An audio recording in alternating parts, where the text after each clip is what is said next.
Welcome everyone to the deep dive. Today, we're tackling something truly special, a story that's profoundly moving, almost audacious in its hopefulness, really. It challenges how we think about resilience, about sacrifice. Imagine, just for a second, the darkest period imaginable, yeah. A landscape of utter despair. Now, picture a single light within that, a father's love turned into this ultimate shield, an illusion almost. Sounds like a fairy tale, maybe. But that's exactly the kind of remarkable reality we're going to dive into today. Okay, let's unpack this. Our focus is the incredible 1997 film, Life is Beautiful, directed by and starring the amazing Roberto Benigni. And this isn't just, a movie. It's this experience that weaves together comedy-like, laugh-out-loud funny romance, and just soul-crushing tragedy, all set against, the rise of fascism, the Holocaust, World War II. It's heavy stuff. Our mission here for you is to really pull out the incredible insights from this story, to understand how one man, Guido, used his wit, his charm, his just immense love to shield his son, shielded from horrors that are, frankly, almost impossible to describe. We want to explore how he did it, and maybe more importantly, why it mattered so much. What's truly fascinating here, I think, is how Life is Beautiful tackles such an incredibly dark historical setting, and somehow, with real courage, finds these moments of beauty, even humor within it. It's a paradox right from the start, isn't it? It immediately makes you, the listener, sort of pause and question what you expect from a film about this period. Now, it doesn't shy away from the context, the Holocaust, not at all. It's right there at the heart of the story. But its approach is just so unique. It focuses really deliberately, not just on the atrocities, but on human dignity, on resilience, on the sheer, almost defiant power of love. It gives us this immediate context to understand, okay, this isn't just about suffering. It's about how light can somehow persist, even thrive, in the deepest, darkest shadows. It challenges us, Yeah, it really does. And as we get into it, what really grabs me, and I think it will grab you too, is how it all starts. It begins in this time that, it seems almost perfect on the surface. To really get the weight of the sacrifice later, you have to understand the world Guido built first. We're in Arezzo, Italy, late 1930s. Just try and picture it. Vibrant, colorful, full of life, that classic Italian charm. But, completely unaware, it's right on the edge of this global catastrophe. And into the scene comes our guy, Guido Orifice, played with just infectious energy by Benigni himself. Guido's, he's more than a character. He's like a force of nature. Warm-hearted, incredibly funny, always optimistic. He shows up in Arezzo with this dream, this really personal dream, opening his own bookstore. Which is telling, isn't it? A place for stories, imagination. So in the meantime, he's working as a waiter at his uncle's hotel. But he's not just, taking orders. He's charming everyone. Quick wit, always joking, turning mundane moments into something fun. He genuinely seems to believe life is beautiful. And he kind of makes everyone else believe it too, just for a moment. This isn't just charming. It's the foundation for the game later, isn't it? Absolutely. These aren't just personality quirks. They become his tools, his survival kit, almost. Right. And amidst all this, he sees Dora.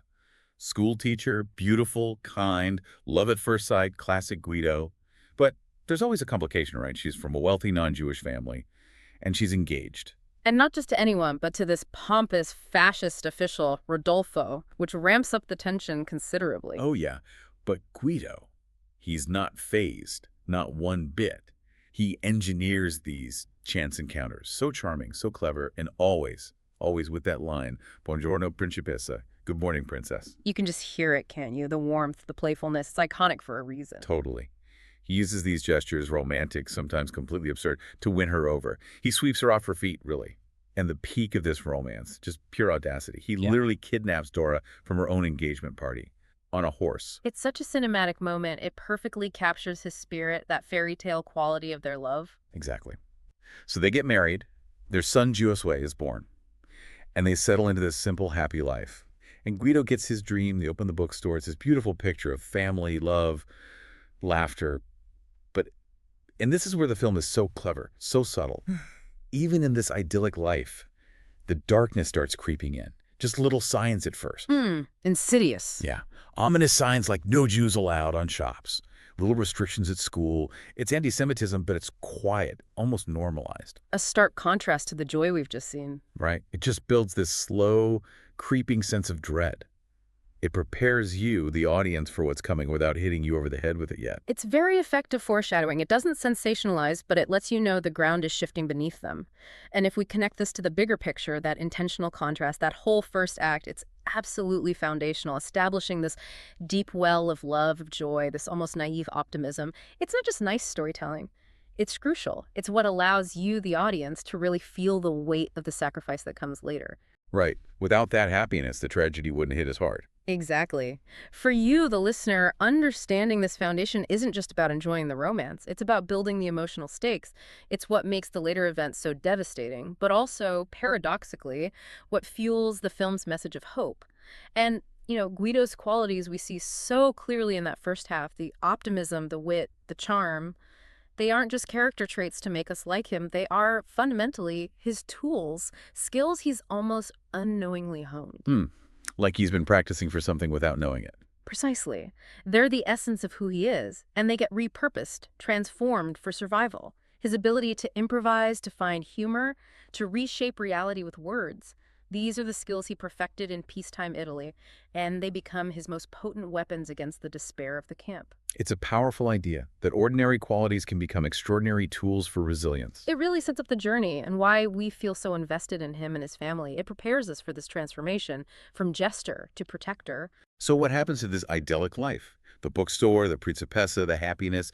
Well, the shift isn't gradual anymore. It's abrupt, gut-wrenching. Their life is just shattered. Instantly, the moment of deportation arrives. Brutal, sudden. Guido, Dora, little Giosuè rounded up, forced onto a train, sent to a Nazi concentration camp. There's no warning, really. It mirrors the terrifying reality for so many families. The speed of it is shocking, from normal life to absolute horror in moments. And right there, in that chaos, Dora, who isn't Jewish, she makes this incredible choice. Unwavering. Totally. She insists on going with them, getting on that train. It's just this raw display of love, of commitment, transcends her own safety. A powerful act of defiance, really. A refusal to be broken as a family unit, even facing the worst. But the camp reality hits immediately upon arrival. Harsh separation. Men and women torn apart. Dora is ripped away from Guido and Giosuè. Leaving Guido alone with his terrified son in the men's barracks, the immediate challenge is immense. And it's right there in that instant, seeing the absolute terror in Giosuè's eyes. Guido makes a choice. A split-second, impossible choice. No hesitation. None. He reacts with this extraordinary, desperate, but incredibly loving deception. He doesn't let Giosuè see the horror for what it is. Instead, he tells him with complete conviction, we're not in a camp, we're playing a game. A grand game. A grand game. And the prize, the ultimate prize. A real tank, an actual brand new tank. Something tangible, exciting for a child, a spark of hope in utter darkness. Exactly. That's the birth of the grand game. Spontaneous, selfless, driven purely by love to shield his son's mind, his innocence. This brings up such an important point, doesn't it? The psychological impact of that sudden shift. How does a parent cope? Guido's response isn't logic, it's instinct.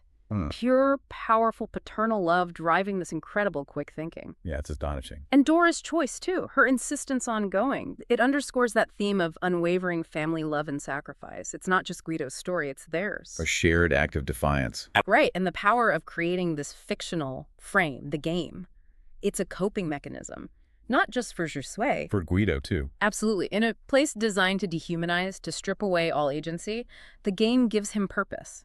A mission beyond just staying alive. His mission becomes protecting his son's spirit. It allows him to maintain agency, to stay human. It's a psychological shield for both of them. Wow. That makes so much sense. Yeah. Preserving himself by preserving his son. And this is where the brilliance, the sheer creativity of Guido's deception really takes flight. It's not just a simple lie. It's this whole alternate reality he builds. Elaborate rules, points. Exactly. The brutal realities of the camp roll calls, forced labor, starvation, the guards. Guido reframes everything as part of the game. Those terrifying Nazi guards, oh, they're just game officials, he explains. Deadpan. Yep. Their harshness is just part of the act, making the game tougher. Turning the unbearable into a challenge. He tells Giosuè, stay hidden, be quiet, don't cry. Why? Because those things earn more points towards the tank. Every hardship, every bit of suffering. Guido twists it, heartbreakingly, into a playful challenge. Hunger pains, cold, all part of the game strategy. Imagine the mental energy that takes. Day in, day out. It's staggering. He's risking his life constantly, sneaking around, finding scraps of food, just to keep that illusion alive, keep Giosuè believing, smiling. The sheer will involved. And his creativity doesn't stop there. He finds ways to reach Dora, separated in the women's barracks. That constant ache for him. Remember that scene where he plays their song over the camp loudspeaker? Oh, incredibly poignant and defiant. Totally defiant. It's a message. We're still here. I still love you. Our bond is stronger than this. A secret signal across the wire. It's so broadcasted. Yeah. And all of this whole complex, heartbreaking charade. Hmm. And it works. It becomes Giosuè's strength. He genuinely believes they're playing this incredibly tough game, and because of that, he survives the unthinkable with his innocence somehow miraculously intact. He sees challenge, not horror. And what's truly fascinating, digging deeper here, is that Guido isn't just protecting Giosuè from physical harm, though obviously that's critical. He's shielding him from the psychological trauma, the loss of innocence that the Holocaust would inevitably inflict. Right, the mental scars. Exactly. He's performing this masterclass in what psychologists call cognitive reframing, changing how you perceive a situation to change its emotional impact. He takes this horrific reality and reshapes it constantly inside his son's mind into something a child can understand a game. It's an incredible feat of psychological resilience for both of them, as you said. And it connects so powerfully to that broader human capacity for resilience, doesn't it? Finding light, maintaining spirit, even in the absolute worst circumstances. The film shows how the mind, especially when fueled by that protective love, can create meaning and purpose even when the world offers only despair. It's a central theme, that triumph of the spirit. Definitely. And it leaves us, the listeners, with a really challenging question. What would it actually take, day after day, to keep that performance up, that level of creativity, that strength when you're facing death and despair yourself? It's almost unimaginable, the depth of love and will required. Okay, let's unpack the climax. The moment where everything culminates, where love reaches its ultimate, most painful expression. The war is ending. Allied forces are closing in, which sounds like hope. But inside the camp, it means chaos and increased danger. Desperation from the Nazis, trying to hide their crimes. Exactly. They start evacuating, executing prisoners. The camp becomes this terrifying frenzy. Yeah. The stakes for Guido and Giosuè are suddenly life or death even more acutely. Amidst this chaos, Guido makes one last desperate move to protect his son. To see the game through, he finds a hiding spot for Giosuè, a small metal box, a dark corner, somewhere tiny where he can just disappear. The final instruction. Yeah.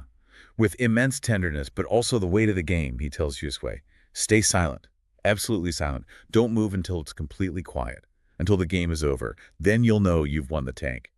He knows Giosuè's belief in the game is the only thing that can save him now. His survival hinges on that innocent faith. Everything depends on Giosuè staying hidden, believing it's still the game. But then, reality intervenes. Guido, despite all his efforts, all the risks he's taken, he gets caught by a Nazi soldier. Heartbreaking. After everything. It's crushing. He's marched away towards his execution. He knows it. But as he's being led away, he thinks he sees Giosuè peeking from the box. He realizes his son might be watching. And in that final, terrifying moment, what does he do? The final performance. Exactly. Yeah. No fear, no despair shown to his son. He gives one last, incredible, unforgettable gesture of love.